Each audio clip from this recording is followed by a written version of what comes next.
Boa tarde a todos, sejam todos bem-vindos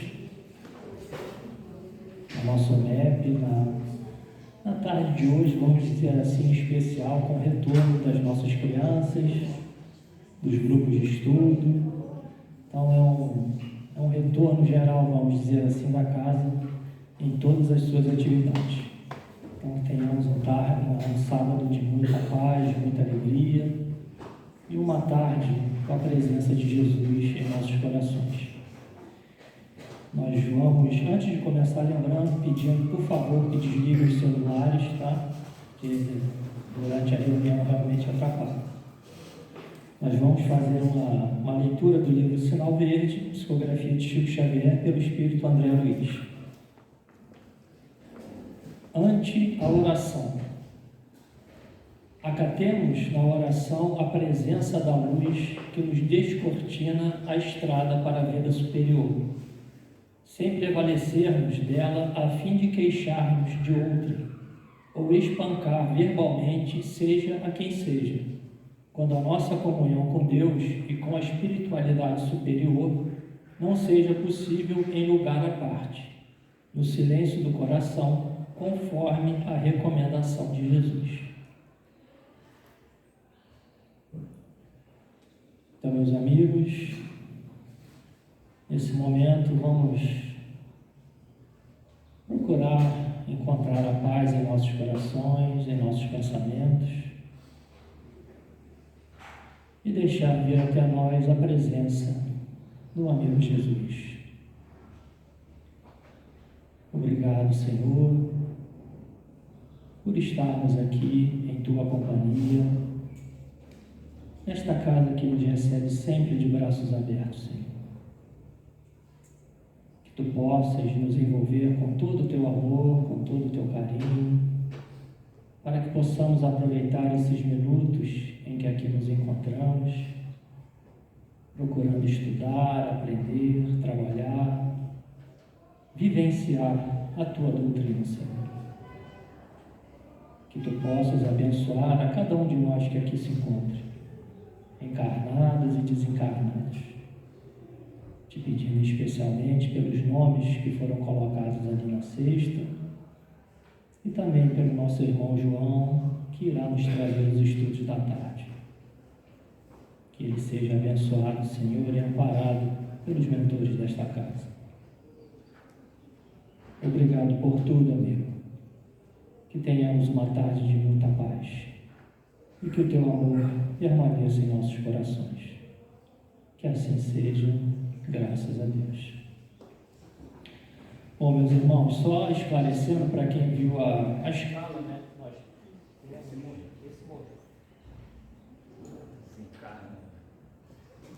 A escala de palestras que nós temos ali embaixo, passamos também. Hoje estava programado o Rogério Miller para fazer a palestra, mas ele teve uma viagem de última hora, então eles inverteram, né, junto o João com ele, tá bom?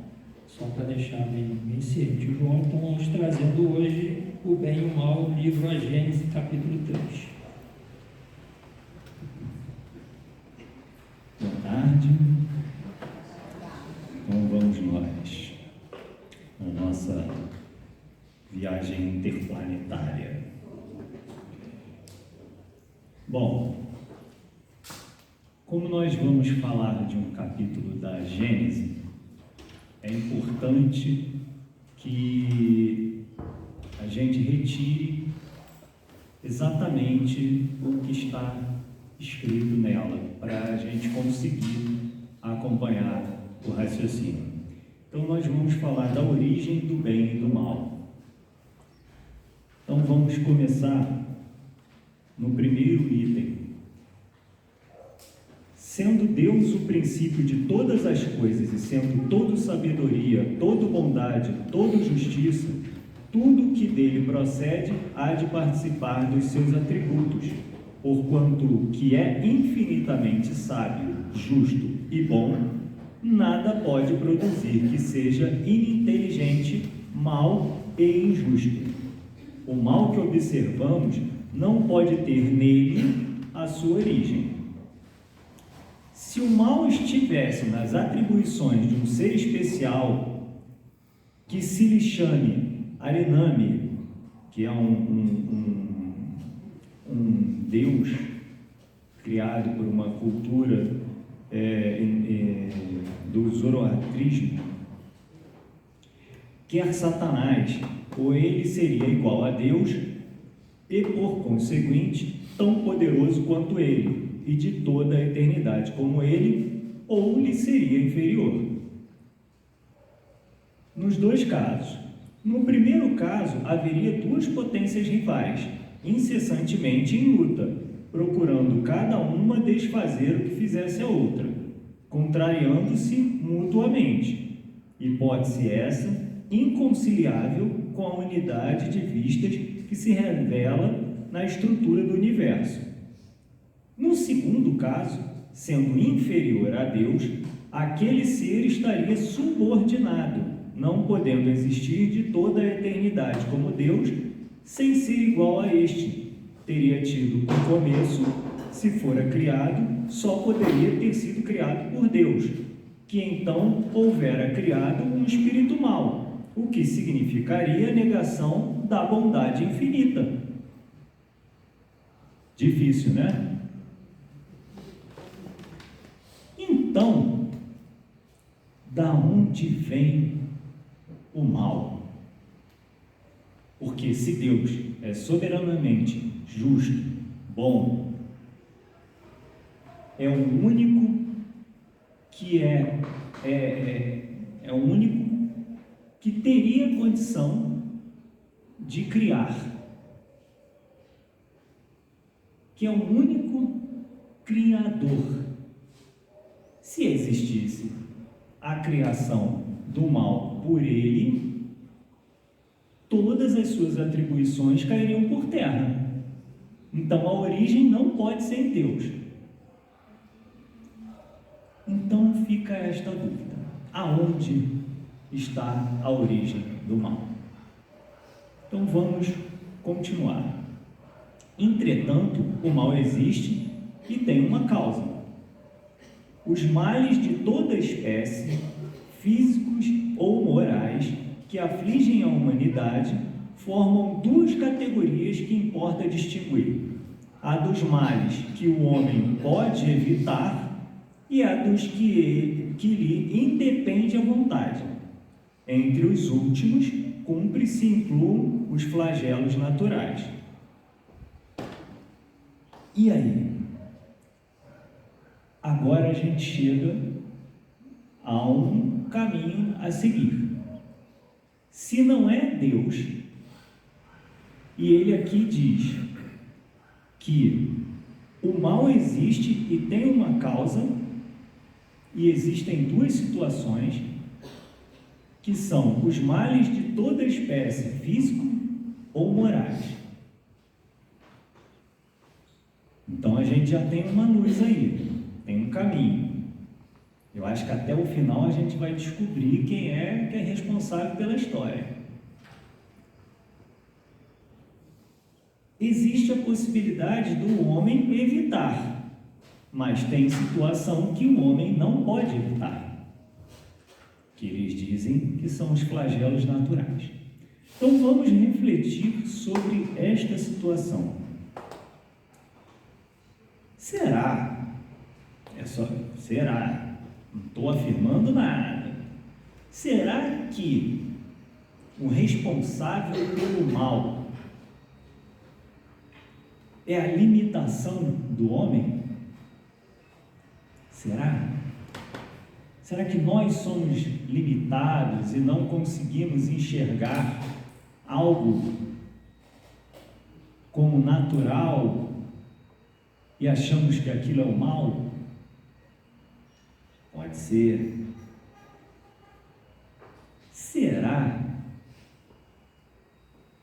que Deus, que é soberanamente justo e bom, quando nos criou, colocou o mal no ser humano? Será? Eu acho que não. Mas eu acredito que pelas ações do cotidiano... Será que tu morreu também? Acaba de ter o desencarne do outro microfone. Então agora fica a parte mais divertida. Que vocês são obrigados agora a ouvir a potência da minha voz. Então, será que nós somos responsáveis por tudo de mal que acontece no mundo? Se Deus é soberanamente justo e bom, e Ele não cria o mal, e nós fomos criados simples e ignorantes, se alguém é simples e ignorante, o fato de ser ignorante é que ele desconhece. Se ele desconhece, como é que ele vai saber se é bom ou mal? Guardem a informação. Nos próximos capítulos nós vamos discutir. Será que no cotidiano da gente, a gente faz o mal que poderia ser evitado? Quem acha que sim, levanta a mão. Olha só, está ficando bom isso, vocês estão melhorando. Então, vamos a um exemplo simples do cotidiano. Eu já dei esse exemplo aqui. Você está saindo de casa, indo para um determinado local. Você encontra o seu vizinho que também está indo para aquele local. Você dá carona, sim ou não? Sim. Isso. Sim. Estão melhorando, vocês estão melhorando. E se você não dá carona? Olha assim e fala, não, vou não. Se eu der carona para ele, ele vai querer interagir, eu não estou a fim de interagir hoje. Eu quero ir sossegado, sozinho para a cidade. Eu quero chegar tranquilo. Aí você não dá carona para ele. Só que você não sabia que esta pessoa estava indo para uma consulta médica. E ele perdeu a consulta que está marcada há mais de 3 meses. Para remarcar, vai levar quase 1 ano. E se ele não for nessa consulta, ele não vai descobrir que ele tem que se tratar de uma coisa que é tratável, mas que se levar 1 ano pode se agravar. Será que você fez o mal? Não sabia.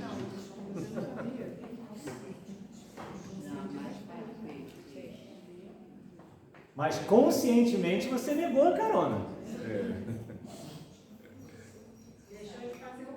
Deixou de fazer o bem. Guarde essa informação. Estamos indo bem, estamos indo bem. Então, vamos continuar. O homem recebeu em partilha uma inteligência com cujo auxílio lhe é possível conjurar, ou pelo menos atenuar muito os efeitos de todos os flagelos naturais. Quanto mais saber ele adquire e mais se adianta em civilização, tanto menos desastrosos se tornam os flagelos.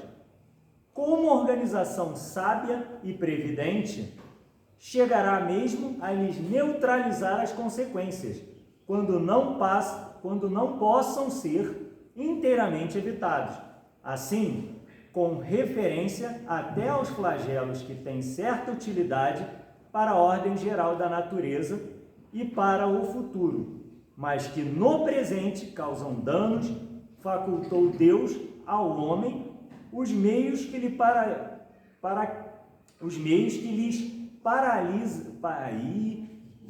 paralisar os efeitos. Assim é que ele saneia as regiões insalubres, imuniza contra os miasmas pestíferos, fertiliza terras áridas e se esforça para preservá-las das inundações. Constrói habitações mais salubres, mais sólidas, para resistir aos ventos tão necessários à purificação da atmosfera e se coloca ao abrigo das intempéries. É assim, finalmente, que, pouco a pouco, a necessidade lhe faz criar as ciências por meio das quais melhora as condições de habitabilidade do globo e aumenta seu próprio bem-estar. Olha que interessante, temos todas essas atribuições e assim a gente melhora a vida da gente. Então a gente faz o bem, a gente tem inteligência para evitar o mal, se prevenir do mal. Todos esses citados aqui podem ser evitados ou amenizados.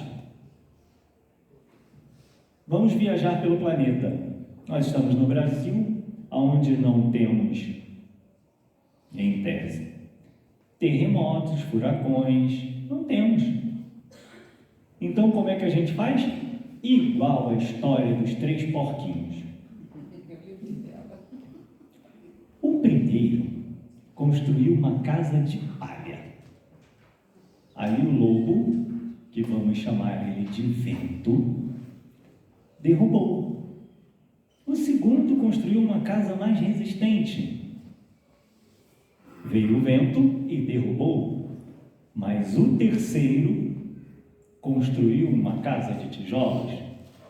O vento soprou, soprou, soprou e não derrubou.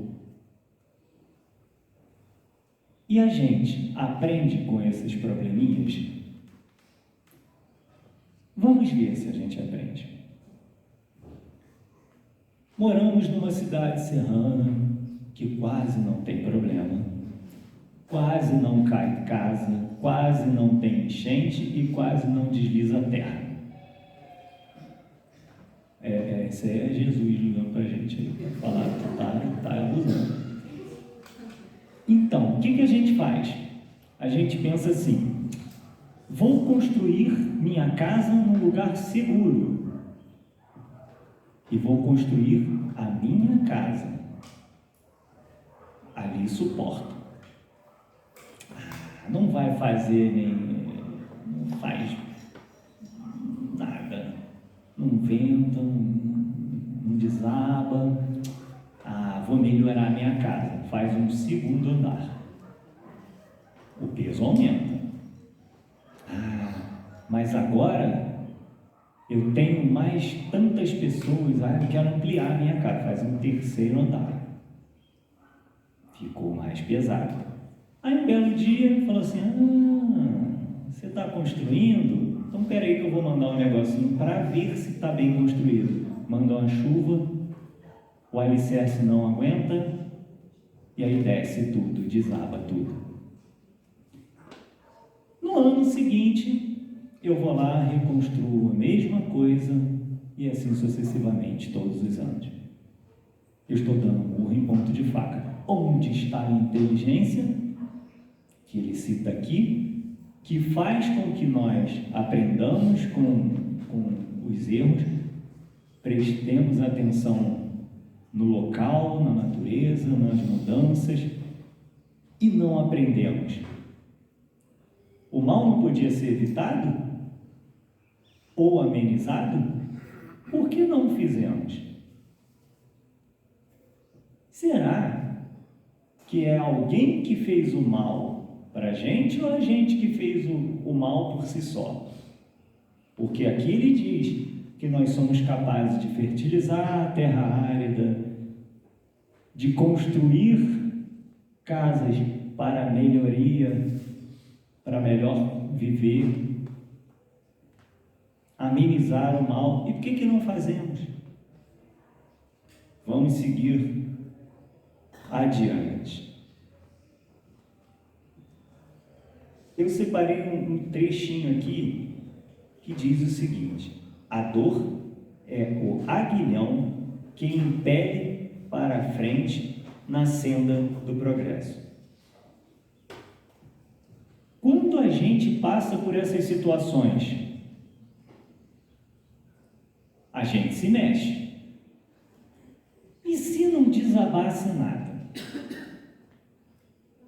Se o ar fosse sempre puro, não tivéssemos as catástrofes que nós vemos, não tivéssemos problema nenhum com essa cidade maravilhosa que a gente mora, vocês acham que a gente ia fazer alguma coisa?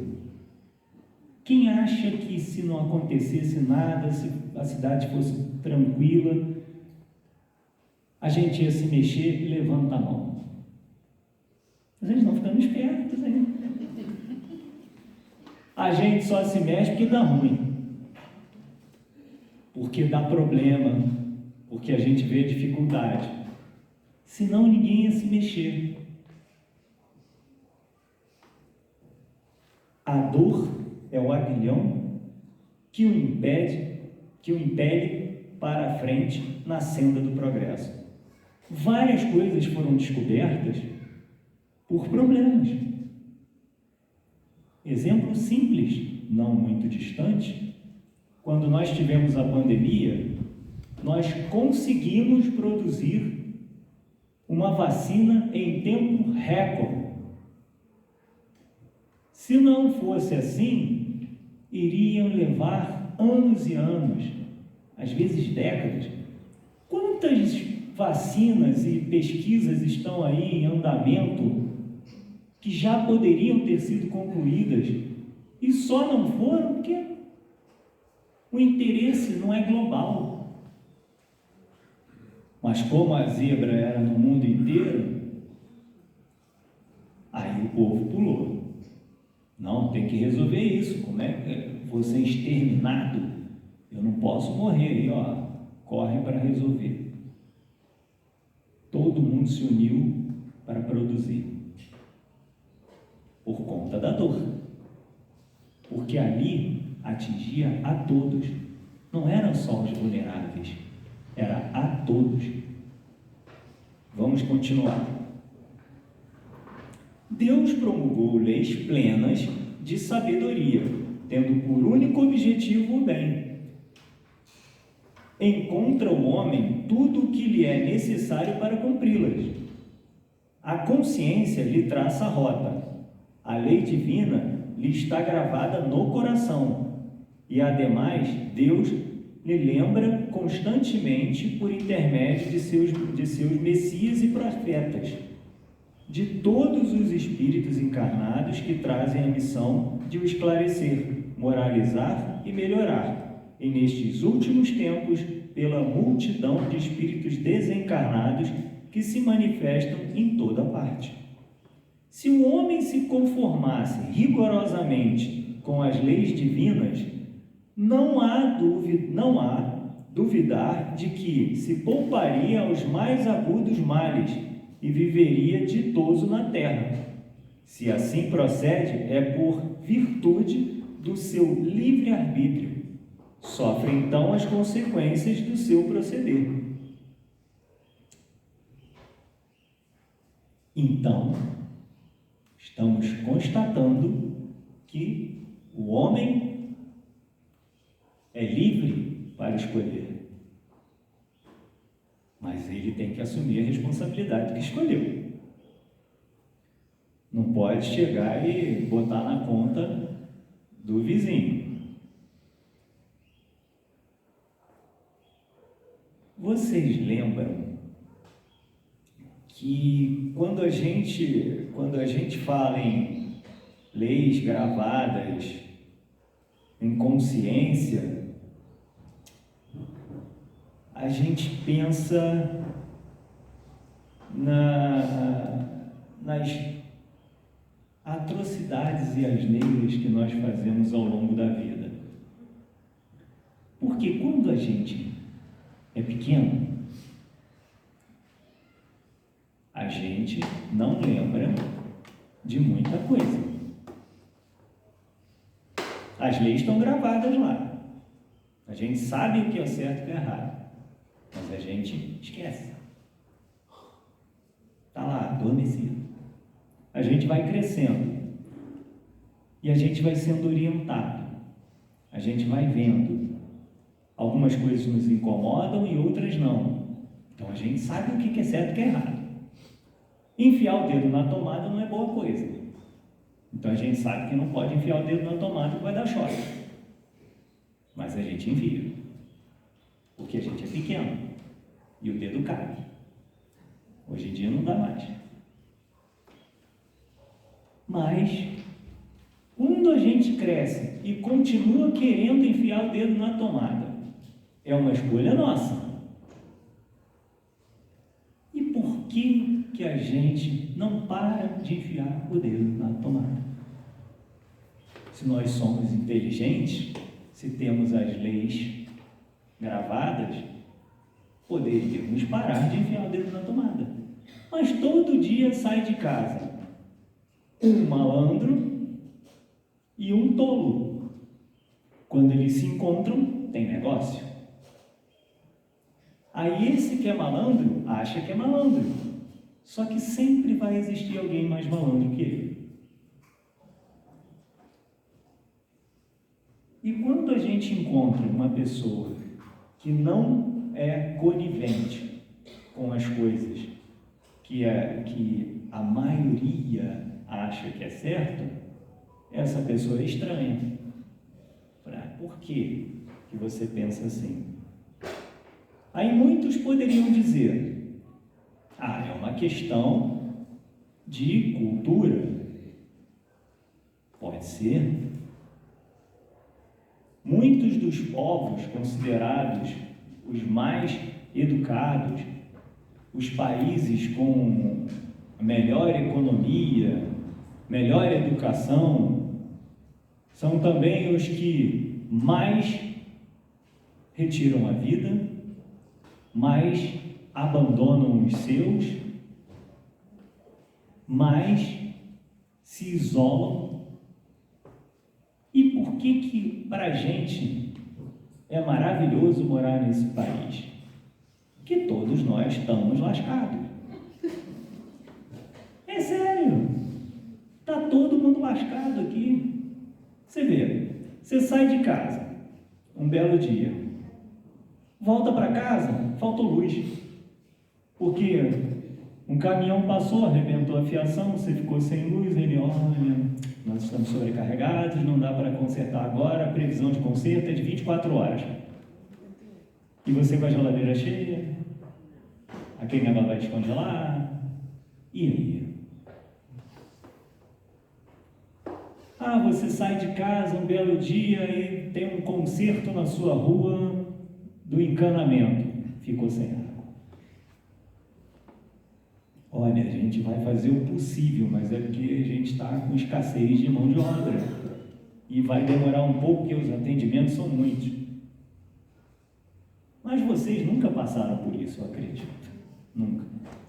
Nunca chegaram no supermercado para comprar um negócio, voltaram para casa e esqueceram de comprar alguma coisa, só que o horário que vocês foram não tinha trânsito. E quando vocês lembraram, era hora de saída de escola, volta do trabalho, estava aquele engarrafamento gostoso. Você levou 2 horas para ir voltar para buscar o que você de fato foi comprar e esqueceu. Porque você entra no mercado e você lembra, não, eu vou lá só comprar tomate. Aí você passa, olha, legal, está em promoção. Compra tudo, menos o que você foi comprar. Ninguém nunca passou por isso, né? O vizinho nunca bateu na porta para pedir uma xícara de açúcar. Vocês têm que entender que o Brasil é um país tão maravilhoso, que o brasileiro tinha que ser estudado. Eu quero que vocês me digam em que país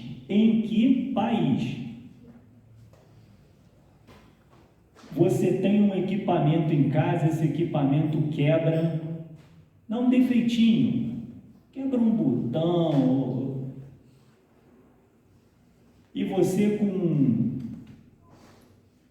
esparadrapo, uma tampa de garrafa, conserta esse botão. Em nenhum lugar do mundo, só aqui. O brasileiro é o rei da gambiarra. ele consegue qualquer... Ah, não sei como é que eu vou resolver isso. Não, peraí, o que eu tenho aqui? Eu tenho um grampo de cabelo. Quer ver uma coisa? Se vocês deixam um celular cair no chão e depois ele não está funcionando mais, você não consegue mais ligar, eu acho que o meu chip saiu do lugar. E você não tem a chave do celular. O que vocês fazem para abrir? Clips é grande. Alguém dá mais? Alfinete é bom, mas alfinete não é tão resistente para empurrar. Alguém mais? Também não. Um brinco. Um brinco. E eu provo. Eu provo. Se você abrir aquele, ele vai entrar ali, vai empurrar, você vai abrir o celular. Você acha que um americano faria isso? Um suíço faria isso? Mas um brasileiro faz. Se você tem um problema de qualquer espécie, arrebentou um fecha-eclair da calça. Meu Deus do céu, como é que eu faço? E você, você trabalha no escritório. O que você faria? Clips? Elástico? Grampeador. Eu fiz isso.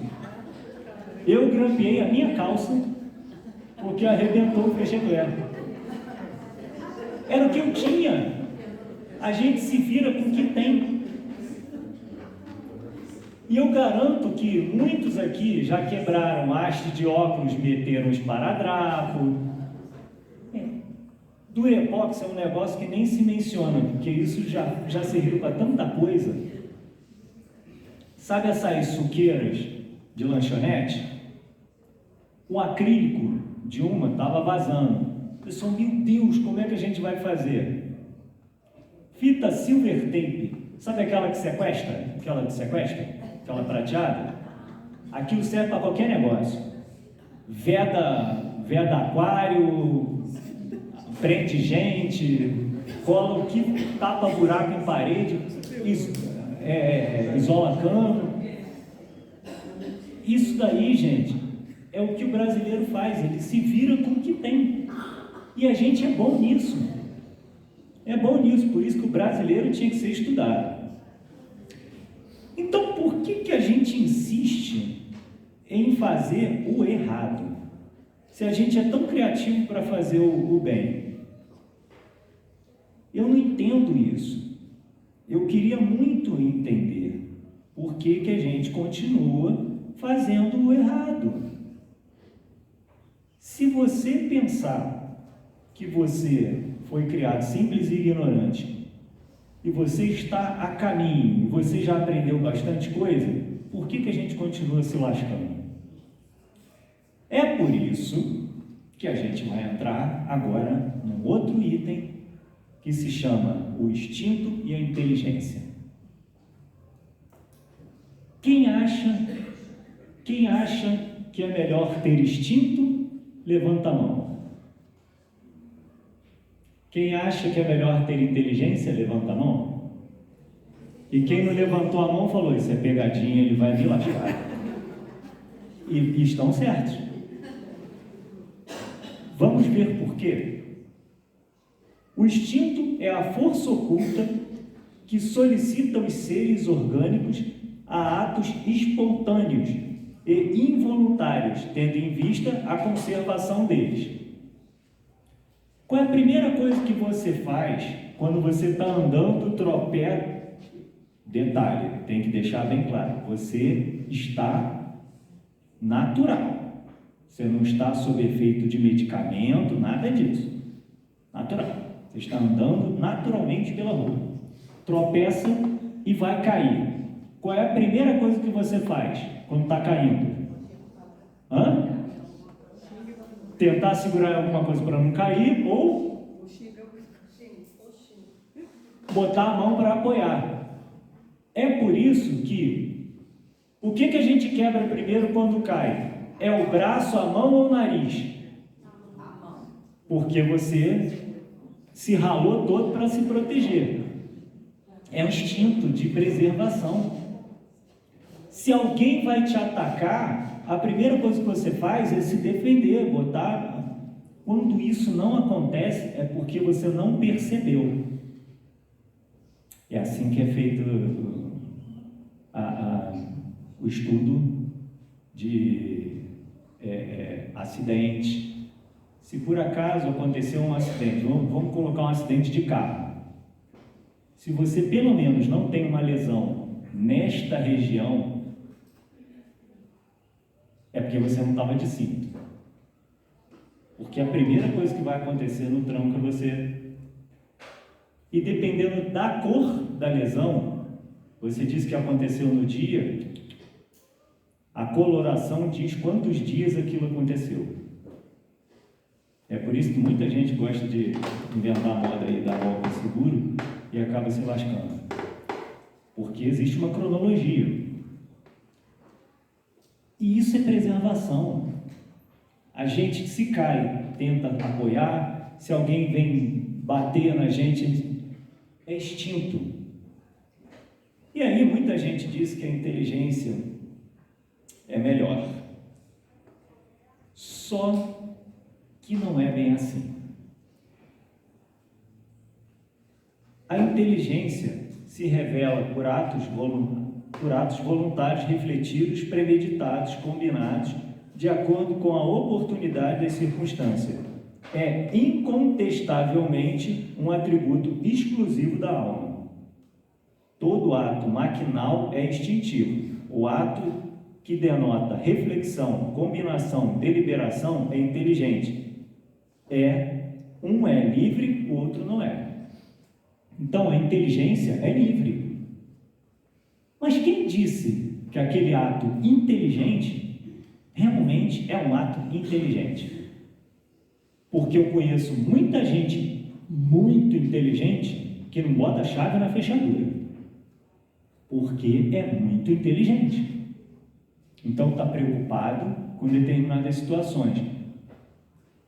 E o ato de não conseguir ver as coisas com simplicidade, muitas vezes essas pessoas não têm a condição de perceber o outro.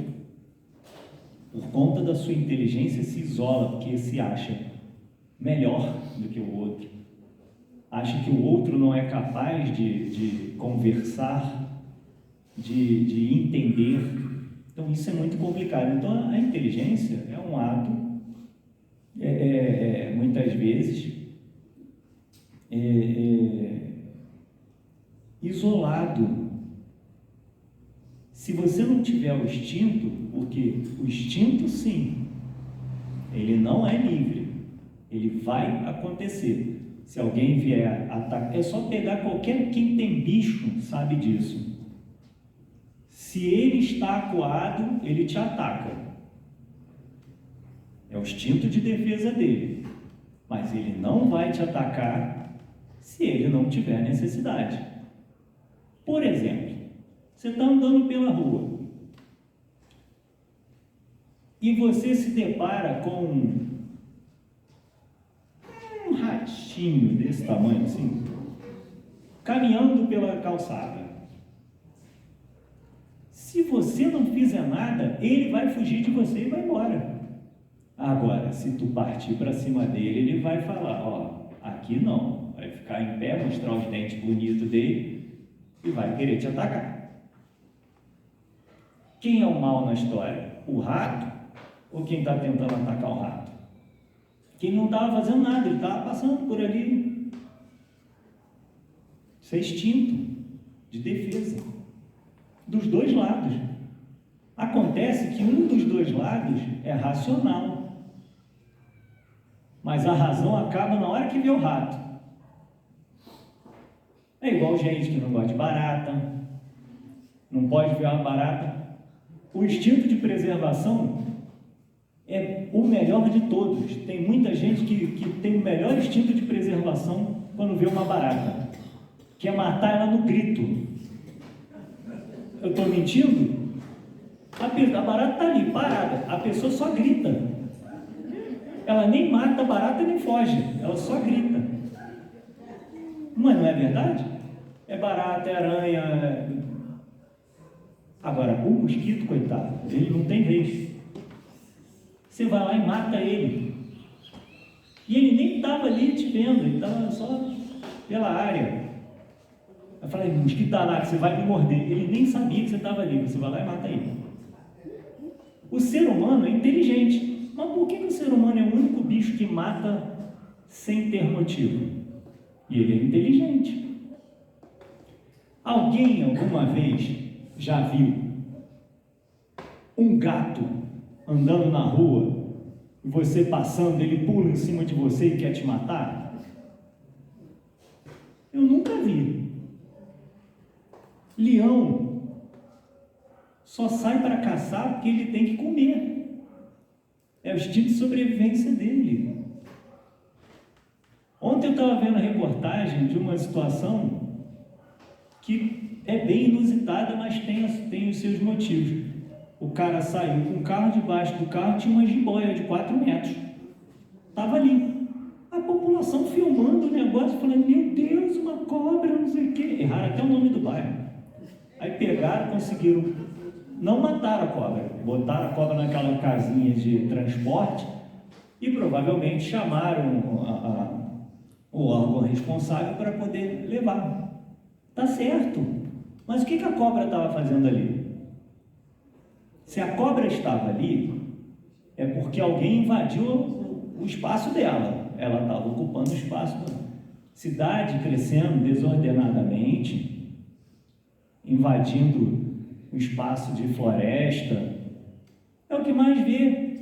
De vez em quando chove no Rio de Janeiro, lá para o lado lá da Barra, Jacarepaguá, de vez em quando você vê uma notícia de que um jacaré invadiu um condomínio. O jacaré está errado? Não, os caras alagaram lá o negócio. Não tem para onde a água escoar. Acabou com a comida do cara. Ele vai buscar onde tem. Ele está apenas procurando um lugar novo, porque a área dele foi invadida. Se a gente está em casa, alguém entra na casa da gente, invade a casa da gente, o que você vai fazer? Você vai falar, hoje, seja bem-vindo, pode sentar? Não. Primeira coisa que você vai fazer é defender o seu local. Vai querer, o que você está fazendo aqui e tal, não é?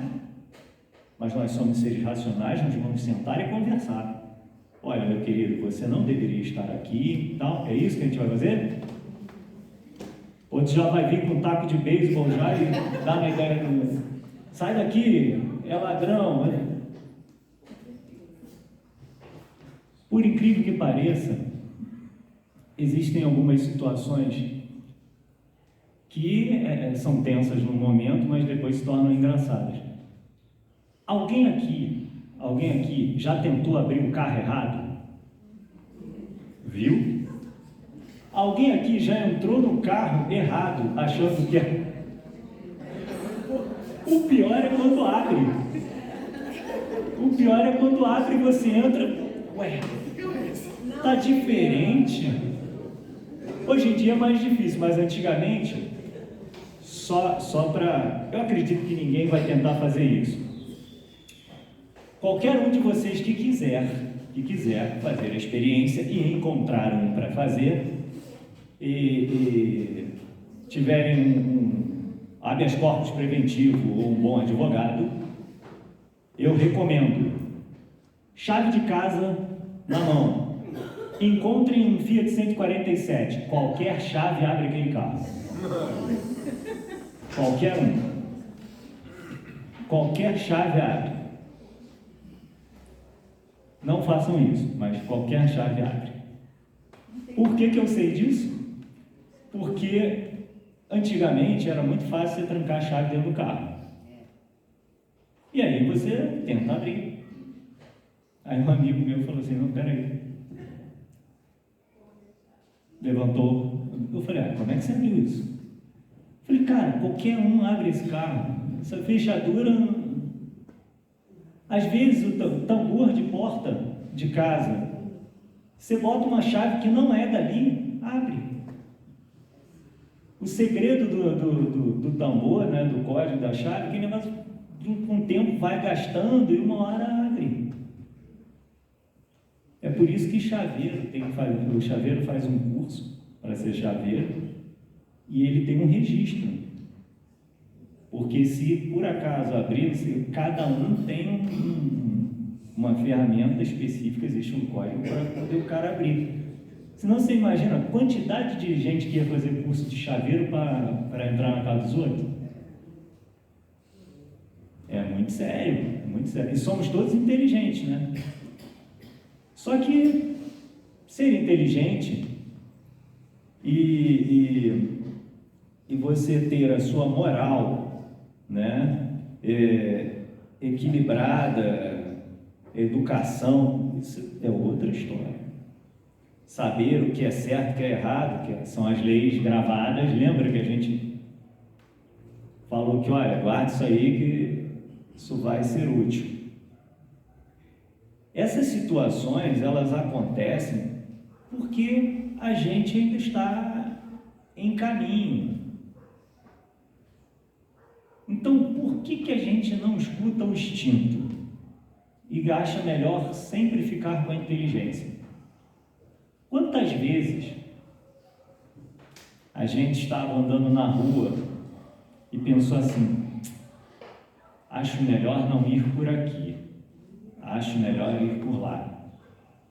Aí o lado racional fala, mas espera aí, por que eu vou dar uma volta mais longa se eu posso ir por aqui como eu sempre fui? E aí vai e se lasca. Tsunami. Como é que a população de alguns lugares conseguiu se salvar? Estavam sentados os moradores da ilha, não o turista, porque turista presta atenção em nada, só quer ver, tirar foto e olhar a paisagem. O pessoal que morava lá conhecia a área, sabia qual era o procedimento, como é que tinha, conheciam os animais da área. De repente eles notaram que os elefantes começaram a seguir por um caminho e todos os animais na mesma direção. Falei, opa, tem alguma coisa estranha. Olharam para um lado, olharam para o outro, não viram nada, nada acontece. Bom, se os animais estão saindo daqui, tem um motivo. Vou seguir os animais. E começaram a subir também. Se salvaram. Turista que estava lá tomando banho na praia, de repente, cadê a água? Aí olhou, não vai dar para correr. Veio a onda e destruiu tudo. Quem salvou o elefante, o macaco? O instinto. Eles perceberam algo diferente. E nós somos capazes de fazer isso. Só que nós ignoramos o instinto. Quando alguém está... Eu quero que sejam sinceros. Quando vocês estão com raiva, vocês conseguem pensar? Você, quando vai brigar com alguém, está com... fulano me fez um negócio, eu estou querendo enforcar a criatura. Vocês pensam? Não. Vocês agem com o instinto. Ele toma conta. E aí a gente deixa de ser racional naquele momento. Mas é porque a gente se sentiu ameaçado e está tentando se defender. Quando a gente está em perigo, a primeira coisa que desativa é a razão. Ativa-se os olhos e toda a musculatura para você correr e se defender. Por isso que quando passa aquele momento de tensão, você fica todo dolorido. Que você tensionou todos os músculos e é correr, fugir. E hoje em dia a gente está vivendo muito isso, a gente está vivendo muito no alarme. Você escuta um barulho, ai meu Deus, é tiro. Escuta trovão, ai meu Deus, vai descer barranco, vai alagar. Exemplo disso, teve um dia aqui em Petrópolis, na quinta-feira, mas caiu uma chuva torrencial na quinta-feira. Quando chegou na sexta, e aí foi aquele desespero, né? Tal de colégio, ligar para todo mundo indo buscar filho e tal, para poder ir embora. E chovia muito na quinta. Na sexta-feira, misteriosamente, não tinha trânsito. As pessoas não saíram de casa, não foram trabalhar e as que foram voltaram mais cedo, com medo da chuva. Tamanho o desespero das pessoas. Porque isso, a gente tem memória dessas coisas. A gente guarda as memórias boas, mas as ruins sempre sobrepõem. A gente tem o hábito de lembrar das coisas ruins que aconteceram com a gente. E a gente lembra menos das coisas boas. Então, para a gente entender esse processo e refletir um pouco sobre isso, a gente precisa se conhecer. Porque a inteligência, ela está sujeita a erros, porque ela é livre. Quantas vezes a gente achou que estava certo e, na verdade, a gente estava certo sob o nosso olhar, sob a nossa visão. O que nos parece mal, muitas vezes, é um bem. Exemplo. Vamos supor, é um exemplo assim também que eu acho que ninguém nunca ouviu uma história nesse sentido. Você é uma pessoa de bem, trabalhadora, aí você vai constituir família. Aí você tem na sua família um filho lindo, maravilhoso, educado, aí ele vai crescendo. Aí passa por uma fase que é aquela que eu sei tudo, eu sou dono do meu nariz, e acha que ele sabe o que é certo, o que é errado e que os pais já estão ultrapassados. Aí esse cara, inteligentemente, só começa a andar com o mau elemento. Aquele cara que você sabe que não tem limite e tal. Um belo dia, você descobre que este cidadão está envolvido com coisas ilícitas. Aí esse cidadão chega em casa com a cara mais deslavada, na face da terra, um sorriso no rosto, como se não tivesse feito nada. Você pega esse cidadão, primeiro dá-lhe uma bronca, aquele discurso de 1h30, depois disso, você passa a mão no telefone, liga para a polícia e manda vir buscar, porque o cara que fez assim, está ali, seu filho, você entrega seu filho à justiça. E eu imagino que este ato, aos olhos de quem entregou, é o melhor que eu podia fazer por aquela pessoa. E aos olhos de quem está sendo preso, é o pior cenário. E aí, este que está sendo preso amaldiçoa pai, mãe, que o denunciou, e por conta deles ele está preso no cárcere. E aí, nessa situação, todo mundo pensa, nossa, que pais horríveis, como é que faz isso com o filho? Passa o tempo, essa criatura presa, vai a carceragem, ao presídio, uma pessoa que lida com moda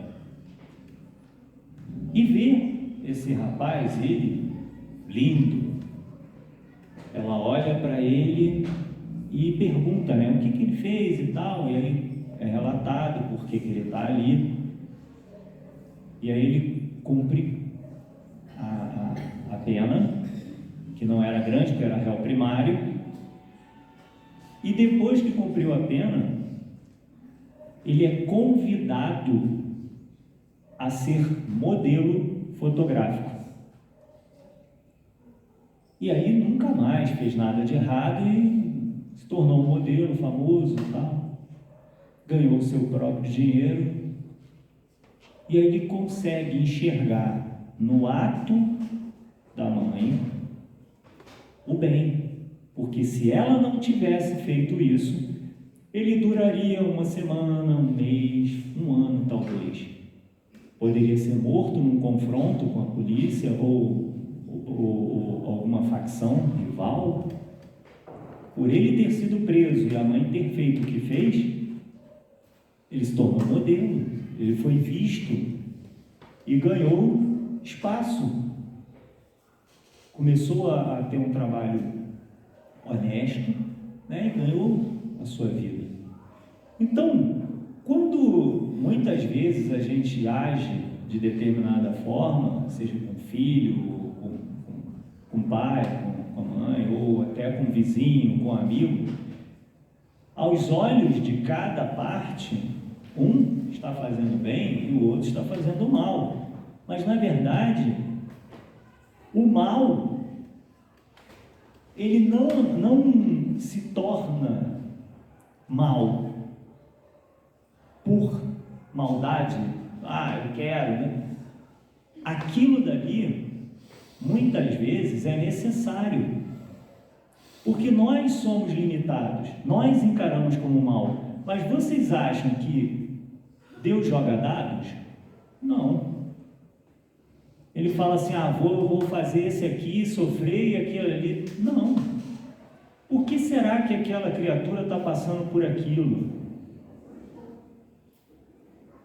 Se existe o livre-arbítrio, em algum momento, aquilo foi gerado.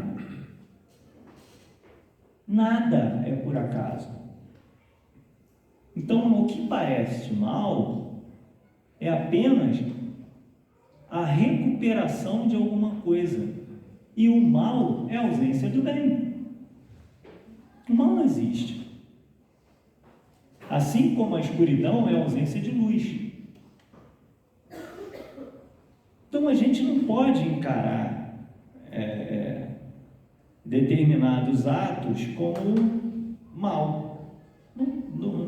Não é mal. Depende do ângulo que você vê. Naquele momento pode parecer sofrimento, mal, castigo. Na verdade não é. Para a gente encaminhar para o nosso encerramento, nós vamos falar dessa questão dos efeitos do instinto, né, e da inteligência. Se observarmos os efeitos, notaremos que, em primeiro lugar, uma unidade de vistas e de conjunto, uma segurança de resultados que cessam logo que a inteligência livre substitui o instinto. O que isso quer dizer?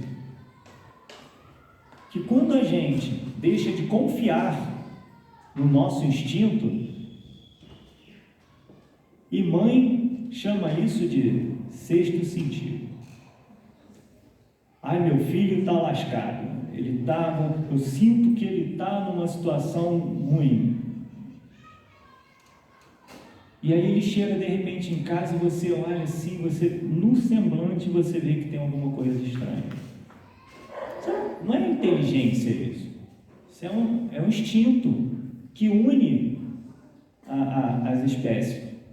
Quando a gente vê os animais, um pode estar numa extremidade, o outro na outra, mas um sente que o outro está precisando. E quando está sofrendo, existe existe a empatia, né? O ser humano nem sempre. E ultimamente a gente não olha para o lado, não vê o que o outro está sentindo, não percebe. Nós estamos nos tornando muito individualistas por conta disso. Bem, eu recomendo que vocês, quando tiverem a oportunidade, peguem a Gênesis para ler, principalmente esse capítulo 3, porque ele fala também da destruição dos seres vivos uns pelos outros. E quando a gente pensa nisso, é óbvio que Deus não quer que a criação dele se destrua. Existem ciclos. Todo mundo pensa assim: ah, meu Deus, esse mundo está perdido, nós estamos nos matando.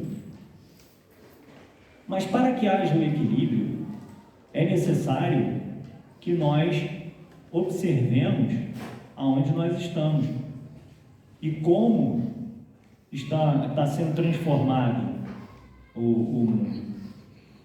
E muitas das vezes a gente acha que a gente está se destruindo, mas muito mais a gente está destruindo a casa que nos abriga. Então, o que acontece com aquilo que ameaça alguma coisa? Precisa ser retirado, né? Exemplo simples: se você está você está gripado, você quer conviver com esta gripe para o resto da vida? Não. Você busca a cura dessa gripe. E se a gente não prestar atenção, nós somos o vírus da gripe no mundo. Então, quando a gente vê a velocidade com a qual nós estamos inteligentemente se destruindo, é porque a gente deixou de lado o instinto de preservação da forma como ele deve ser visto. Não eu me preservo e o resto eu posso destruir. Não, é preservação geral.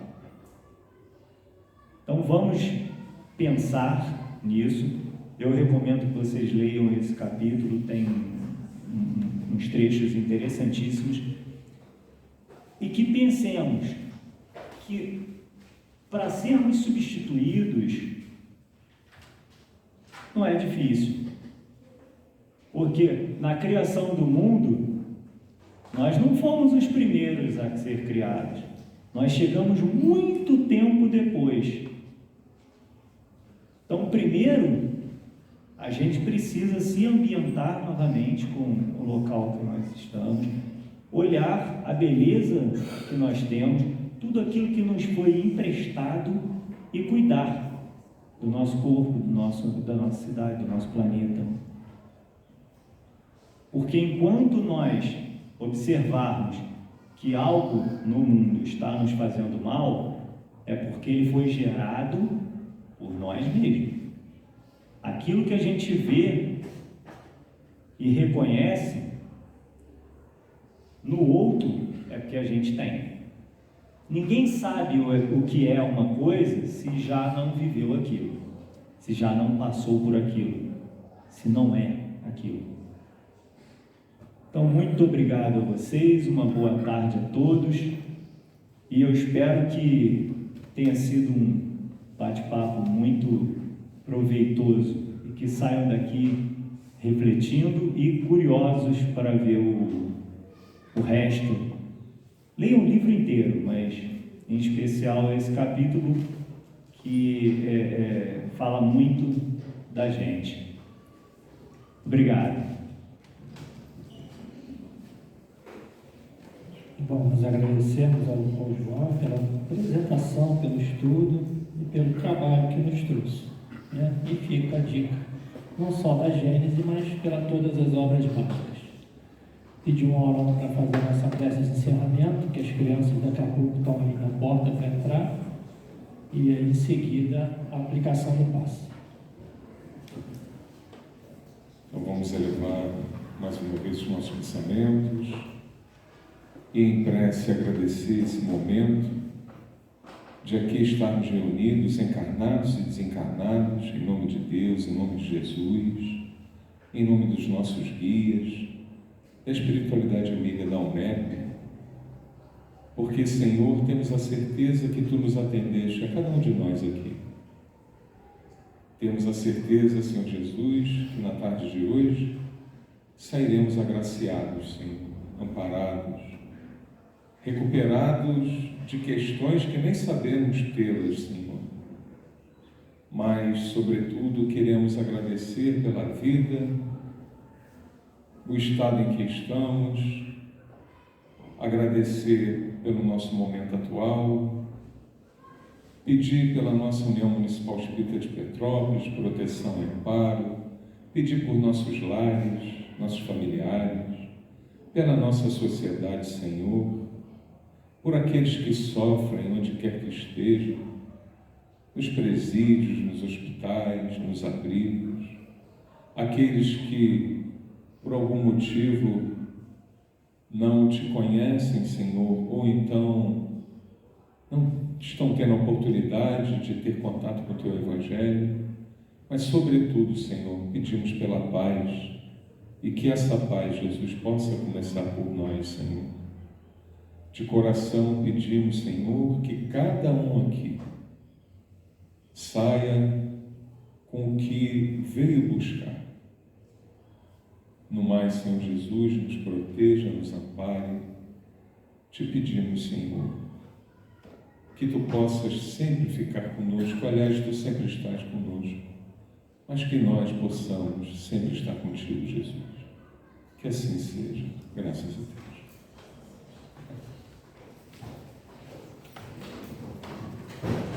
Os aplicadores de passe, por favor.